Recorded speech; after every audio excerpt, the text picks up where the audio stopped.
Eryri is an ancient and rugged landscape. It holds so much beauty in such a compact area of wilderness and holds a very special place in my heart. Dwi wedi bod yn trafeilio dipyn a mynd I mynyddau mewn gwledydd eraill, ond I fi yn bersonol, Parc Cenedlaethol Eryri di'r parc fwyaf tlws yn y byd. Mae o jyst yn bechod bod ni'n gweld gymaint o blastig ar y mynyddoedd.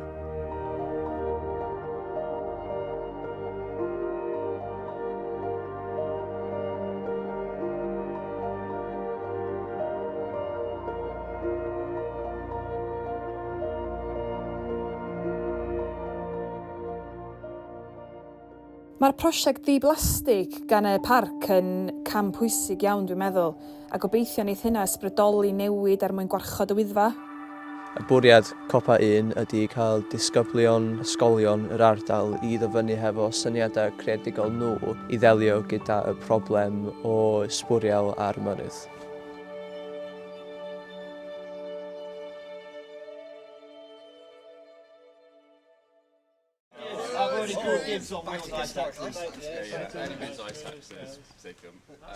Da ni yma'n gwneud prosiect i'r BMC Cymru, hel sbwriel allan o clogwyn y garnedd. So, dros y blynyddoedd mae lot o sbwriel wedi cael ei chwythu drosodd neu cael ei gwllwng drosodd. A hwn di'r tro gyntaf ni'n gallu ddod yma a wneud prosiect fel yma. Gorfod yn ofalus jyst efo mynd I lawr ar y haffa, tywydd yn braf. Hwna'n un peth, mynd I helpu ni mawr heddiw.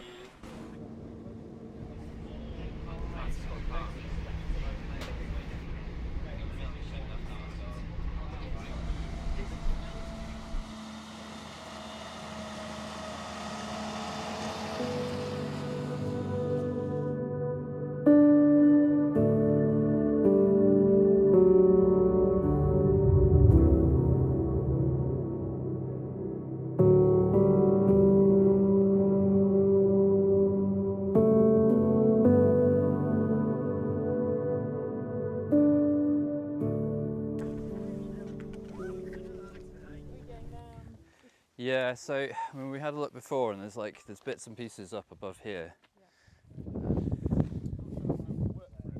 Have you got a rope? Yeah, you got a rope, Becky. Da ni'n gorfod gweithio fel ar dau half, felly da ni'n trio gael Pobl sydd gyda'r experience I wneud y gwaith yna, achos mae'n tir rili anodd I gweithio mewn. So mae pawb sydd yma gyda llwyth o experience yn wneud y gwaith yma, yn enwedig yr pobl sydd yn y tîm achubynnu lleol.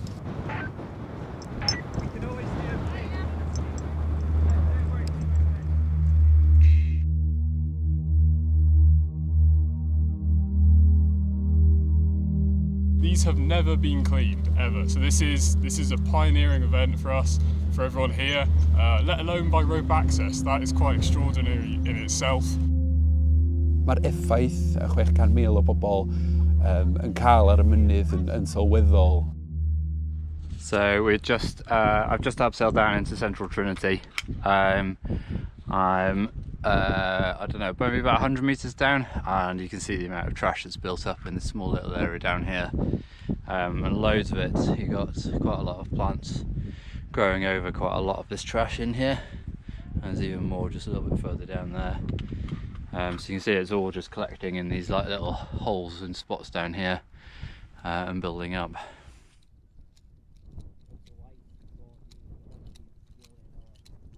It's a piece of glass. There's a hell of a lot of glass down there, and of course for these guys that are cleaning the waste, of course they're going to be coming across all of that. That's actually a real hazard for them, and also for the ropes. Prif pwrpas o hon yw really trio helpu gyda'r addysg o be mae pobl yn meddwl am dod gyda nhw fyny'r mynyddoedd. Da ni really isio weld pobl yn dod I mewn i'r mynyddoedd. A I mwynhau yn hynna'n, mae pawb yma sy'n gweithio, da ni'n gyd yn cymryd y holl amser fyny yn y mynyddoedd, mae'n bwysig iawn I be a pwy da ni.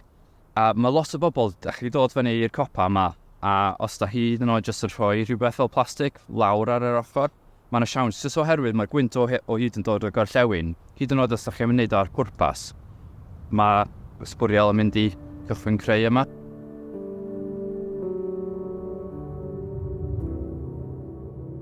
diwrnod anhygoel, rili cyffroes, gymaint o egni positif yn yr awyr, mae'r haul di dod allan, a gymaint o sbwriel di casglu yn anffodus, ond da ni rili edrych ymlaen at fory a cario ymlaen efo'r waith pwysig yma.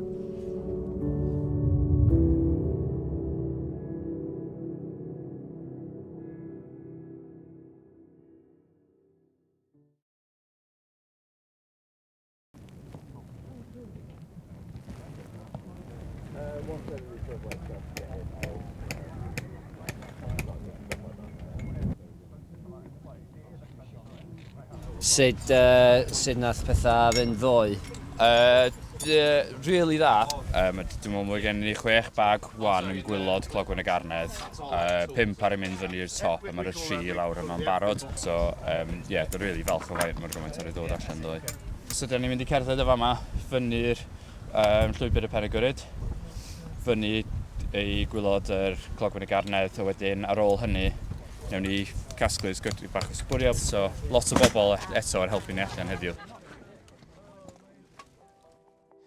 Enw wedi Lewis ac dwi'n gweithio fel warden yn Pen y Pas. Fy swyddi ydy edrych ar ôl y mynydd, y llwybrau a'r pobl. Ni a dwi'n dod o pentre Llandwrog. Dwi wedi bod yn mynyddau ers o'n i'n blentyn yn ardal Yr Wyddfa'n amlwg, a wedyn nes i ymuno efo tîm achub mynydd tua 7 mlynedd yn ôl, gan mai Parc Cenedlaethol Yr Wyddfa ydi cartre fi. O'n i jyst yn gweld o'n teimlo braf bod fi'n gallu helpu bobl yn yr ardal o lle dwi'n dod. Dwi'n meddwl bod pobl lleol i'r Yr Wyddfa yn teimlo'n warchodol dros Yr Wyddfa, dros y parc. Da ni isio bod y mynyddoedd yn daclus ac yn lan ac yn edrych yn hardd. One of the main problems Yr Wyddfa is facing is ignorance and a lack of respect from some of its visitors who seem to think that it's okay to leave all their rubbish, you know. It changes the landscape, it makes it more human and it destroys habitats.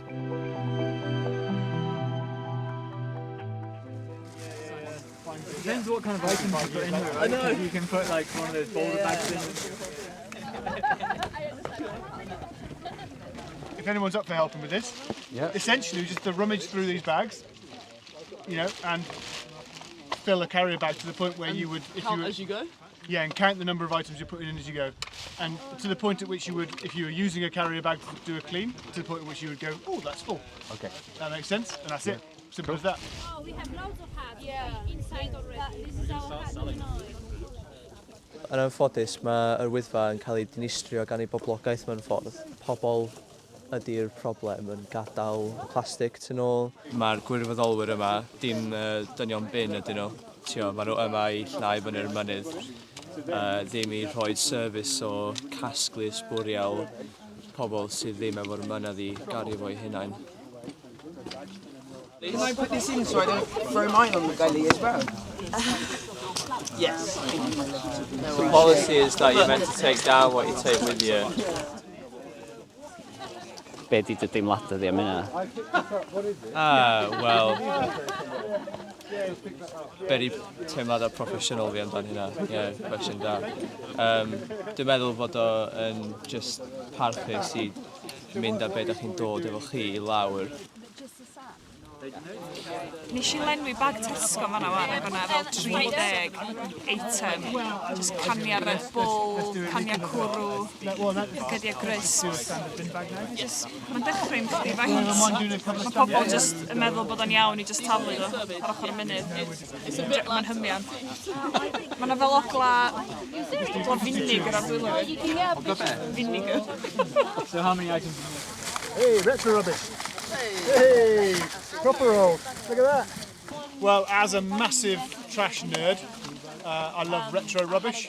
So this is a sun-blessed bread bag from someone's sandwiches in the 80s, I reckon.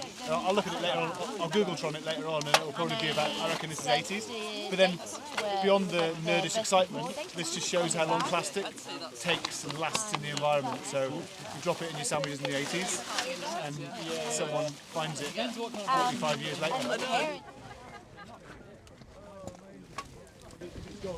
Happy with how it's been going? Very. and I'm really happy to have found this spider. There's some really very rare species of spider that live in the mountains of Yr Wyddfa. Some of them are only found in the Arctic and the alpine environment, and I have a feeling that this might be one of them.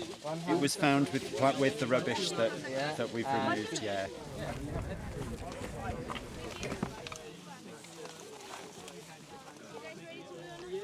I think it's been very successful. We managed to pick up quite a lot of rubbish. Some of it's been a little bit challenging to dig out of the rivers, but it's been, you can see by the pile we've got here, it's been very successful thus far. Gennych chi'm antibacterial handgel arnoch chi ben chance na? Na, sorry.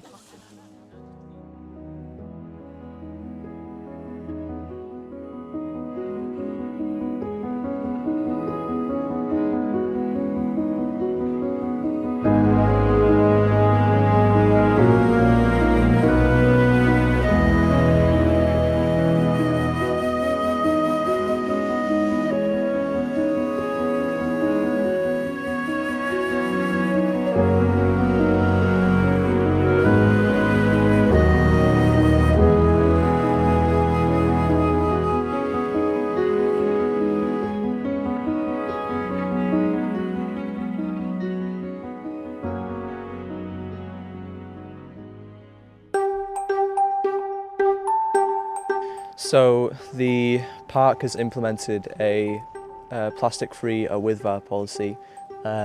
This Yr conference is being held as the first environmental conference of its kind on Yr Wyddfa, where school pupils from the region's schools have all been challenged to come up with their creative solutions to tackle the issues of pollution that the mountain is facing.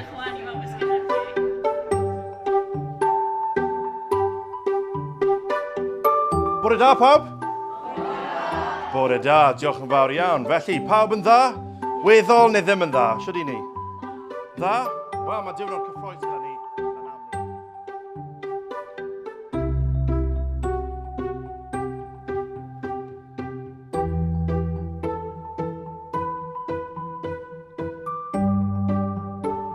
Mae gennym ni syniad ffilm fer, mae gennym ni gartwnau, mae gennym ni fideo, ac mi ydych chitha hefyd wedi edrych ar dechnoleg fel ffordd o ledaenu neges yn do.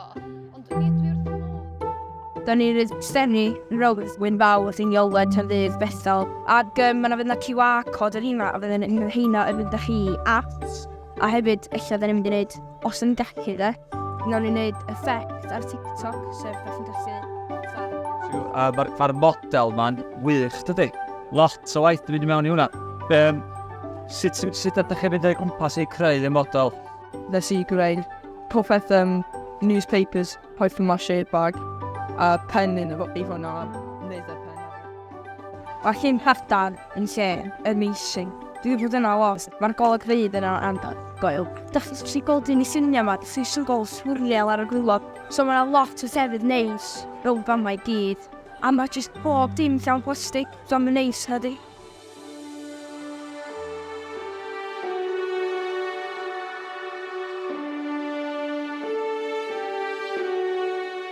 O bod efo crew oedd ysgyfion ysgol, dim just bod gyda nhw i syniad eu hunain, ond oedd wedi dod a bod nhw'n cefnogi i gilydd, a bod nhw'n gwneud efo gilydd, oedd ddim just matter o gael bobl nhw'n siarad efo nhw, oedd ddim just o rannu i clywed i syniadau nhw.